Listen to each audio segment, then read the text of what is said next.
Hello guys and welcome back to lawful notes. I hope आपकी study अच्छे से चल रही होगी and if you are new to my channel then please to like subscribe and share my channel.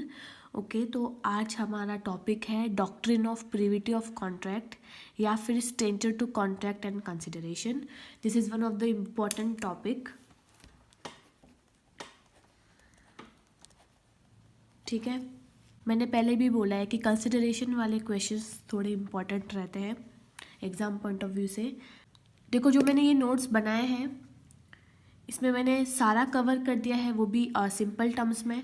तो आप exam में ऐसा लिख सकते हैं जैसे जिस तरीके से मैंने लिखा है। ठीक है, हम लोग केस लॉ के साथ इसको पूरा एक्सप्लेन करेंगे। तो सबसे पहले मैंने लिखा है doctrine of privity of contract means, इसको अंडरलाइन किया है। तो क्या होता है doctrine of privity of contract? देखो, जैसे कि हमने पढ़ा था कॉन्ट्रैक्ट में दो पार्टी होती है, प्रोमिजर एंड प्रोमिजी, या फिर प्रोपोजर या प्रोपोजी। तो ये दोनों पार्टी ही एक दूसरे पे क्या कर सकते हैं, सू कर सकते हैं। अगर कॉन्ट्रैक्ट का ब्रीच होता है तो कोई तीसरी पार्टी सू नहीं कर सकती।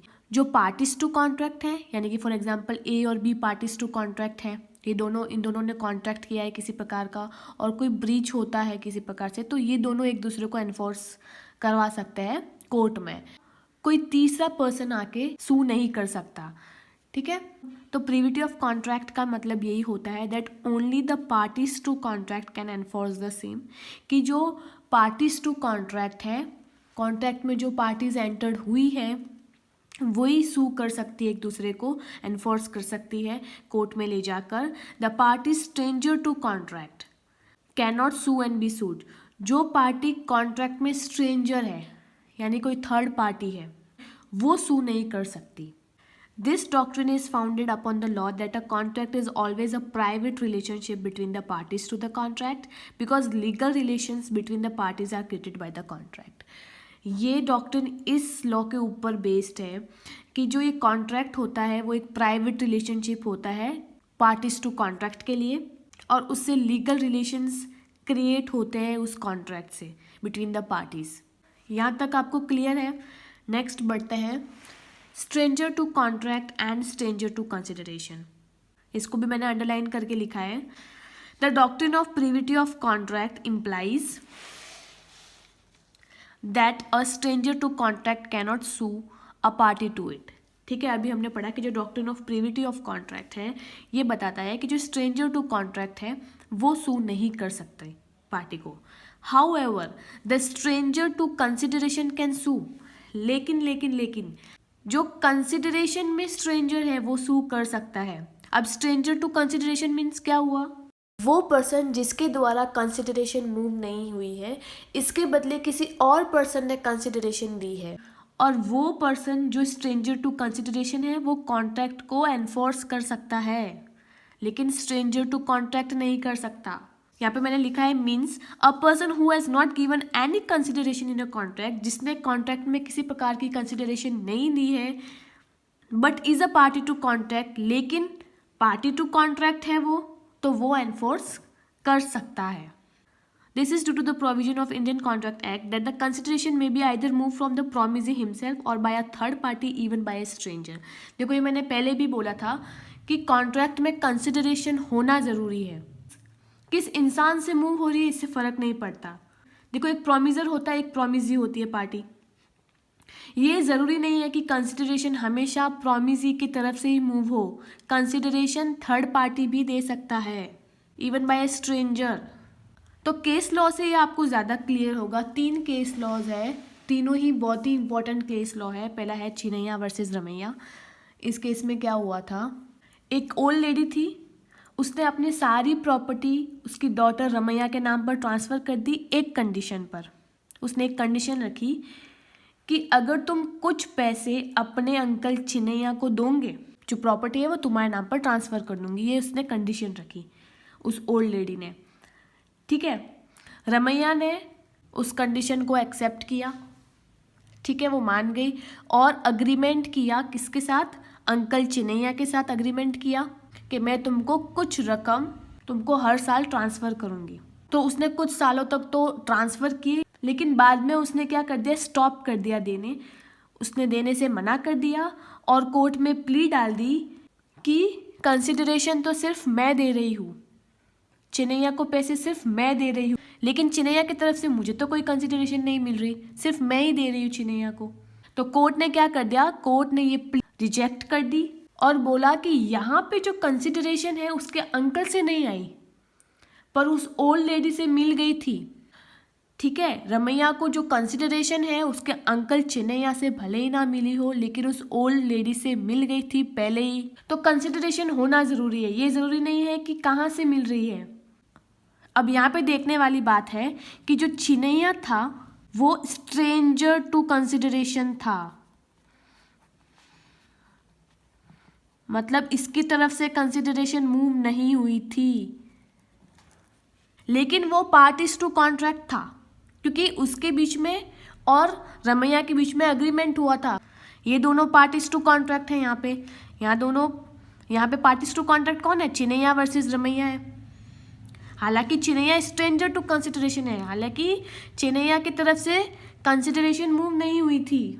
ये पार्टीज टू कॉन्ट्रैक्ट है, तो ये रमैया को सू कर सकता है। और इस केस में जो ओल्ड लेडी थी, यहाँ पे लिख देती हूँ मैं, जो ओल्ड लेडी थी ताकि आपको समझ में आएगा, वो कौन थी, स्ट्रेंजर टू कॉन्ट्रैक्ट।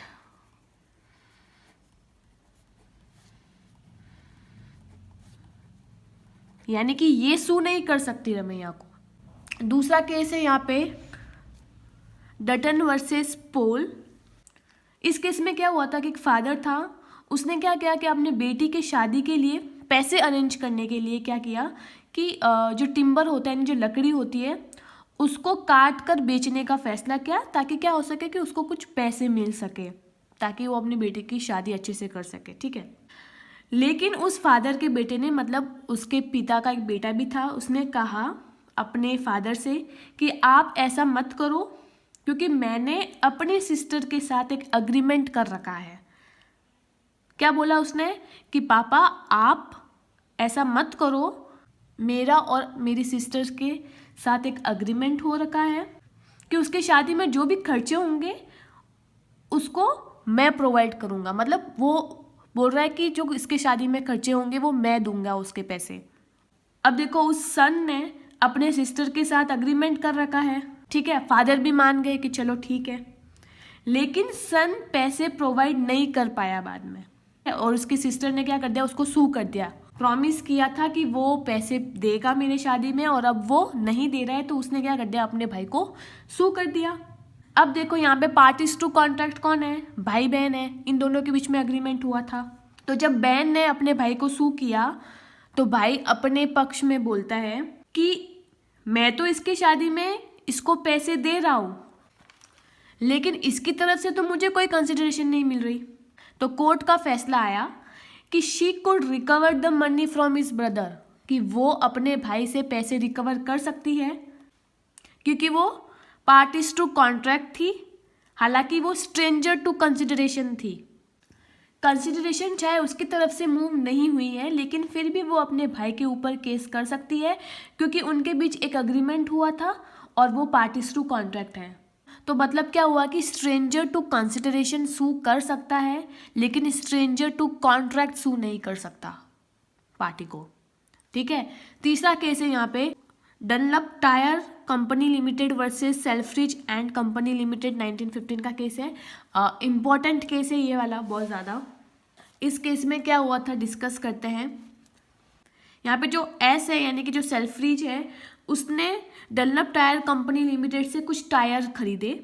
ठीक है, और टायर खरीदते टाइम जो डनलप टायर कंपनी लिमिटेड है उसने ये बोला कि हम एक लिस्ट प्राइस देंगे आपको, आप उससे कम में हमारे टायर्स आगे नहीं बेचेंगे। एक प्राइस बताई, लिस्ट प्राइस, कि इससे कम आपको टायर्स आगे नहीं बेचने हैं। उसने हाँ बोल दिया।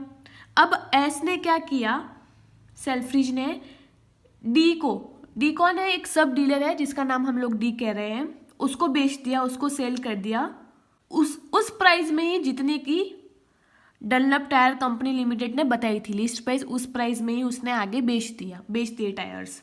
अब जो एस था उसने जो सब डीलर डी था उसके साथ एग्रीमेंट किया कि तुम जो ये टायर्स है जो कि मैं तुमको बेच रहा हूँ, तुम इन टायर्स को उस प्राइस के नीचे नहीं बेचोगे जितनी की बताई गई है। जो डनलप की लिस्ट प्राइस है उससे कम में तुम आगे नहीं बेचोगे, वरना तुमको हर टायर के 5 पाउंड देने पड़ेंगे डनलप टायर कंपनी लिमिटेड को। अब डी ने जो सब डीलर था उसने 2 टायर्स बेच दिए जितनी लिस्ट प्राइस थी उससे भी कम में। ठीक है, डनलप टायर कंपनी लिमिटेड था उसने सू कर दिया डी को, सब डीलर को। ठीक है, अब यहाँ पे देखने वाली बात है कि अग्रीमेंट किसके किसके बीच में हुआ था। एस और डी के बीच में। किसके किसके बीच में हुआ था? एस और डी। डी कौन था? सब डीलर। इन दोनों के बीच में अग्रीमेंट हुआ था। अग्रीमेंट डी और डनलप टायर कंपनी लिमिटेड के बीच में तो हुआ नहीं था। पार्टीज टू कॉन्ट्रैक्ट यहाँ पे एस और डी है, डनलप टायर कंपनी लिमिटेड और डी नहीं है। तो यहाँ पे कोर्ट ने सूट को डिसमिस कर दिया। कोर्ट ने कहा कि डी के ऊपर केस करने का हक सिर्फ एस का है, डनलप टायर कंपनी लिमिटेड का नहीं है, क्योंकि ये दोनों पार्टीज टू कॉन्ट्रैक्ट है। डनलप टायर को लिमिटेड यहाँ पे स्ट्रेंजर टू कॉन्ट्रैक्ट है। देखो ये कौन हुआ? ये स्ट्रेंजर टू कॉन्ट्रैक्ट है। ये सू नहीं कर सकता सब डीलर को। ठीक है, यहाँ तक आपको समझ में आया? यहाँ पे ये 3 केसेस हो गए और डॉक्ट्रिन ऑफ प्रीविटी और स्ट्रेंजर टू कॉन्ट्रैक्ट क्या होता है और स्ट्रेंजर टू कंसिडरेशन कंप्लीट कर दिया। अब इसके कुछ एक्सेप्शंस भी हैं। एक्सेप्शंस क्या कि जैसे कि अभी हमने पढ़ा कि जो स्ट्रेंजर टू कॉन्ट्रैक्ट है वो सू नहीं कर सकता पार्टी को, कॉन्ट्रैक्ट को एनफोर्स नहीं करवा सकता। लेकिन इस रूल के एक्सेप्शंस हैं, यानी कि अभी जो हम लोग केस पढ़ेंगे उन केसेस में जो स्ट्रेंजर टू कॉन्ट्रैक्ट है, ठीक है, जो थर्ड पार्टी है कॉन्ट्रैक्ट में, वो सू कर सकता है और कॉन्ट्रैक्ट को एनफोर्स भी करवा सकता है। पहला एक्सेप्शन है when a trust is created, जब एक ट्रस्ट क्रिएटेड होता है। देखो, a person in whose favour a trust is created can enforce his interest even though he is not a party to contract. आपको ये वाली लाइन केस से ही समझ में आएगी। यहाँ पे केस है राणा उमानाथ बख्श सिंह वर्सेस जंग बहादुर 1938 का केस है। देखो, एक फादर था, उसके बेटे का नाम था आर, ठीक है। उसने अपने बेटे को सक्सेसर अपॉइंट कर दिया कि मतलब मेरे मरने के बाद मेरी प्रॉपर्टी इसी की है, मेरे बेटे की। बदले में उसने अपने बेटे से एक प्रॉमिस मांगा, एक अग्रीमेंट किया कि सारी प्रॉपर्टी तो मैं तुमको दे दूंगा, बदले में तुमको कुछ पैसे और एक विलेज था वो तुमको जे को देना होगा। अब जे कौन था? उस फादर का इलेजिटिमेट सन था, मतलब उस फादर का दूसरा बेटा जो आर का सगा भाई नहीं था। ठीक है, ठीक है। तो क्या बोला उसके फादर ने कि मैं तुमको प्रॉपर्टी तो दे दूंगा, लेकिन इसके बदले में तुमको जे को कुछ पैसे और विलेज देना है। जब वो मेजर हो जाएगा, यानी कि 18+ हो जाएगा, तब तुमको ये सब उसको देना होगा। अब ये एग्रीमेंट किसके किसके बीच में हुआ? आर और फादर के बीच में हुआ, यानी कि आर और जो फादर है ये दोनों पार्टीज टू कॉन्ट्रैक्ट हुए। अब एक ट्रस्ट क्रिएट हो गया, किसके फेवर में? जे के फेवर में, कि उसको मनी और विलेज देना है उसके मेजोरिटी पे। ठीक है, अब अगर आर पैसे नहीं देता है तो जे जो है वो आर को सू कर सकता है। Even J is stranger to contract, हालांकि जो जे है वो स्ट्रेंजर टू कॉन्ट्रैक्ट। जो पार्टीज टू कॉन्ट्रैक्ट थे वो कौन थे? आर और फादर थे। जे पार्टीज टू कॉन्ट्रैक्ट ना होते हुए भी आर को सू कर सकता है, क्योंकि वो बेनिफिशियरी है इस पॉइंट पे। दूसरा है minors marriage contract, where the parents और guardians enter into a contract for a marriage of their wards. The contract may be enforced by the wards even though they are not parties to contract. Wards कौन होते हैं? बच्चे।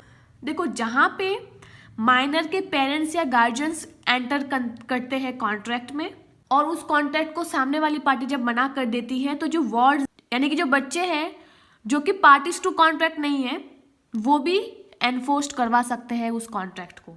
आपको case से समझ में आएगा। रोज फर्नांडिस वर्सेस जोसेफ गोंसाल्स 1925 का केस है।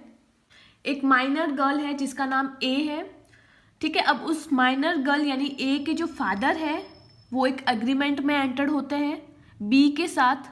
किस लिए? मैरिज के लिए। एक मैरिज का एग्रीमेंट करते हैं बी के साथ, और बी भी कौन होता है? माइनर बॉय ही होता है, ठीक है। अब जब बी मेजोरिटी की एज अटेंड करता है, मेजोरिटी यानी कि 18+ जब हो जाता है, तब वो रिफ्यूज़ कर देता है मैरी के लिए, तब वो रिफ्यूज़ कर देता है शादी के लिए कि मुझे तो शादी नहीं करनी है आपकी बेटी से। अब यहाँ पे पार्टीज टू कॉन्ट्रैक्ट कौन थे? माइनर्स के पेरेंट एंड बी जो कि एक माइनर बॉय था। इन दोनों के बीच में अग्रीमेंट हुआ था, ये दोनों पार्टीज टू कॉन्ट्रैक्ट है। इस पॉइंट पे जो ए है यानी कि जो माइनर गर्ल जिसने अग्रीमेंट नहीं किया था, ठीक है, जो कि स्ट्रेंजर टू कॉन्ट्रैक्ट है, वो भी फाइल सूट कर सकती है against B for the damages of the breach of contract. Contract के भंग करने पर वो डैमेजेस क्लेम कर सकती है। तो यहाँ पे हेल्ड हुआ कि जो ए है वो डैमेज रिकवर कर सकती है, हालांकि वो पार्टी टू कॉन्ट्रैक्ट नहीं थी, ठीक है। Next up is family arrangement for marriage expenses, maintenance of members etcetera. Where a provision is made for the marriage or maintenance expenses of the female family members in a family arrangement, such beneficiaries may sue even though they are not parties to agreement. देखो, जहाँ पे marriage के related या फिर maintenance के expenses के related अगर provisions बनाए गए हैं फीमेल फैमिली मेंबर्स के लिए फैमिली अरेंजमेंट्स में, तो जो बेनिफिशियरी है वो सू कर सकता है, हालांकि वो पार्टीज टू अग्रीमेंट नहीं है। केस पढ़ते हैं, आपको एग्जाम्पल से समझ में आएगा। वीरम्मा वर्सेस अपैया 1957 का केस है। तो इस केस में क्या हुआ था कि यहाँ पे फैमिली अरेंजमेंट हुआ, उसके अकॉर्डिंग, ठीक है, समझौता हुआ। उसके अकॉर्डिंग क्या हुआ कि जो पिता का घर है उसके बेटी को दिया जाना था, और बदले में बेटी को क्या करना था? लाइफ टाइम तक अपनी माँ का क्या करना था? मेंटेनेंस करना था, यानी कि भरण पोषण करना था। तो ये अरेंजमेंट पिता और बेटी के बीच में हुआ, ठीक है, ये समझौता हुआ, ठीक है। तो वो बेटी एग्री कर देती है कि हाँ आप मुझे अपना घर दीजिए और मैं अपनी मम्मी का क्या करूँगी? मेंटेनेंस करूँगी for the life time, okay. बाद में जो वो बेटी होती है वो उस मेंटेनेंस को प्रोवाइड करने में विफल हो जाती है, ठीक है, वो नहीं दे पाती। तो इस केस में जो मदर है जो कि पार्टीज टू कॉन्ट्रैक्ट नहीं है, यानी कि स्ट्रेंजर टू कॉन्ट्रैक्ट है वो उसकी मदर, तो वो भी क्या कर सकती है? सू फाइल कर सकती है अगेंस्ट उसके बेटी के, क्योंकि वो उस कॉन्ट्रैक्ट के अंदर बेनिफिशियरी थी। फोर्थ है assignment of contract. Assignment means क्या होता है? ट्रांसफर करना, कुछ राइट्स ट्रांसफर करने अंडर द कॉन्ट्रैक्ट। देखो, where the rights under a contract are assigned that is transfer to a third party, the assignee can enforce the benefit under it even though he is not a party to contract. जब contracts के under में कुछ rights को transferred किया जाता है किसी third party को, तो यहाँ पे जो असाइनी है, मतलब जिसको वो राइट्स मिल रही है, वो उस बेनिफिट को एनफोर्स करवा सकता है उस कॉन्ट्रैक्ट के अंदर, हालांकि वो पार्टी टू कॉन्ट्रैक्ट नहीं है, ठीक है। एग्जाम्पल है इसका assignment of life insurance policy. Let's say जैसे आपके मम्मी पापा ने आपके लिए लाइफ इंश्योरेंस किया, ठीक है, वो आपके लिए प्रीमियम भर रहे हैं। यहाँ पे बेनिफिशियरी कौन है? आप हो। तो यहाँ पे आपको बेनिफिट्स मिलेंगे even you are the stranger to contract, ठीक है। पांचवा है acknowledgement. If you admit something you can't deny it later on. अगर आप कुछ एडमिट कर रहे हो तो आप बाद में मना नहीं कर सकते। मतलब यहाँ पे कॉन्ट्रैक्ट क्रिएट करने वाले व्यक्ति ने कुछ रिलेशन क्रिएट कर दिए हैं अपने और स्ट्रेंजर के बीच में, तो इस केस में स्ट्रेंजर जो है वो सूट फाइल कर सकता है उस पर्टिकुलर पर्सन के अगेंस्ट। आपको एग्जाम्पल से समझ में आएगा। देव राजा वर्सेस रामकृष्ण। इस केस में क्या हुआ था? ए था, उसने बी को अपना जो घर है वो बेच दिया, सोल्ड कर दिया। अब रजिस्ट्रेशन के टाइम पे बी ने ए को कुछ अमाउंट दिए, ठीक है, और ए कहता है कि जो बचा हुआ अमाउंट है वो आप सी को दे दो। को ए ने अपना घर बी को बेच दिया, बी ने कुछ रकम ए को दे दिए, ठीक है। बचा हुआ अमाउंट ए ने सी को देने से कहा। क्यों? क्योंकि जो ए है उसने सी से कुछ लोन ले रखा था। अब बी ने क्या किया कि बचे हुए अमाउंट में से थोड़ा अमाउंट जो है वो सी को दे दिया। लेट्स से बी ने सी को देने थे 50,000 रुपीज़, उसमें से उसने 20,000 दे दिए और बोला कि थोड़े पैसे मैं आपको, जो बचे हुए पैसे वो मैं आपको बाद में दे दूंगा। ठीक है, ये प्रॉमिस किया उसने। अब बी ने क्या किया है, ब्रीच कर दिया उस प्रॉमिस को और वो अमाउंट नहीं देता है सी को। अग्रीमेंट इन दोनों के बीच में हुआ था, ए और बी के बीच में। अब यहाँ पे जो सी है, जो कि कौन है, पार्टीज टू कॉन्ट्रैक्ट नहीं है, लेकिन फिर भी वो सी जो है वो बी को सू कर सकता है इस केस में। ठीक है, 6 पॉइंट है conditions running with the land. Conditions को कोविनेंट्स भी बोलते हैं, कहीं कहीं लिखा आता है covenants running with the land, means condition ही होता है। इसमें क्या लिखा है, the person who purchases land with the notice that the certain conditions are attached to it and owner of land is bound by them, the condition of land are enforceable। कोई person है, यानी कि जो purchaser है, जो कि कुछ खरीदता है लैंड को, अगर कोई परचेजर लैंड खरीद रहा है तो उसको पता है कि इस लैंड के साथ कुछ कंडीशंस अटैच्ड है जो कि मुझे फुलफिल करनी होगी और उस चीज़ में वो ओनर भी बाउंड है। The condition of land are enforceable, तो इस केस में जो कंडीशंस होगी लैंड की वो इन्फोर्सेबल होगी। देखो एक एग्जाम्पल से समझाती हूँ। ए ने अपनी लैंड बी को सेल कर दी। ए सेल करते टाइम कहता है बी को कि तूने इस लैंड पे ये चीज़ नहीं करनी है, कुछ पर्टिकुलर चीज़ नहीं करनी है। ठीक है, उसने एक्सेप्ट कर दिया कि हाँ भाई ठीक है। अब जब बी आगे किसी पार्टी को सेल करता है तब भी वो सेम चीज़ कहता है कि मैं तुमको ये लैंड तो दे रहा हूँ, लेकिन तुमको ये पर्टिकुलर चीज़ इस लैंड पे नहीं करनी है, क्योंकि मैं भी पीछे प्रॉमिस दे चुका हूँ पिछले वाले ओनर को। ठीक है, आपने भी इस कंडीशन के साथ सेल कर दिया आगे। यानी कि जब भी कंडीशन किसी लैंड के साथ अटैच्ड होती है तो वो एनफोर्सेबल होती है। अगर किसी लैंड के साथ कंडीशन अटैच्ड है तो वो एनफोर्सेबल होगी। आल्दो आप कॉन्ट्रैक्ट टू पार्टी हो या नहीं हो, इससे फर्क नहीं पड़ता, लेकिन फिर भी कंडीशन एनफोर्सेबल हो जाती है। 7 पॉइंट है contracts through an agent. Agency वाले कॉन्ट्रैक्ट में प्रिंसिपल और एजेंट होते हैं। ठीक है, जो एजेंट होता है वो प्रिंसिपल के बिहाफ पे काम करता है, कॉन्ट्रैक्ट करता है थर्ड पार्टी से। तो यहाँ पे जो प्रिंसिपल है वो एनफोर्स कर सकता है कॉन्ट्रैक्ट को जो कि उसके एजेंट ने किए हैं थर्ड पार्टी से। लेट्स से ए है प्रिंसिपल, ये है एजेंट बी ए के बिहाफ पे काम करता है। बी ने क्या किया, सी के साथ कॉन्ट्रैक्ट किया ए के बिहाफ पर। सी ने बी को कहा कि मुझे तुम्हारी ये ज़मीन चाहिए और इसके बदले मैं तुमको इतनी रकम दूंगा। B agrees. ठीक है, बाद में जो सी है वो बी को पैसे नहीं दे पाता है। ठीक है, वो रिफ्यूज़ कर देता है देने से। तो इस पॉइंट पे जो प्रिंसिपल है, जो कि पार्टीज टू कॉन्ट्रैक्ट नहीं है, पार्टीज टू कॉन्ट्रैक्ट कौन है, बी जो एजेंट है, और जो सी है ये पार्टीज टू कॉन्ट्रैक्ट है।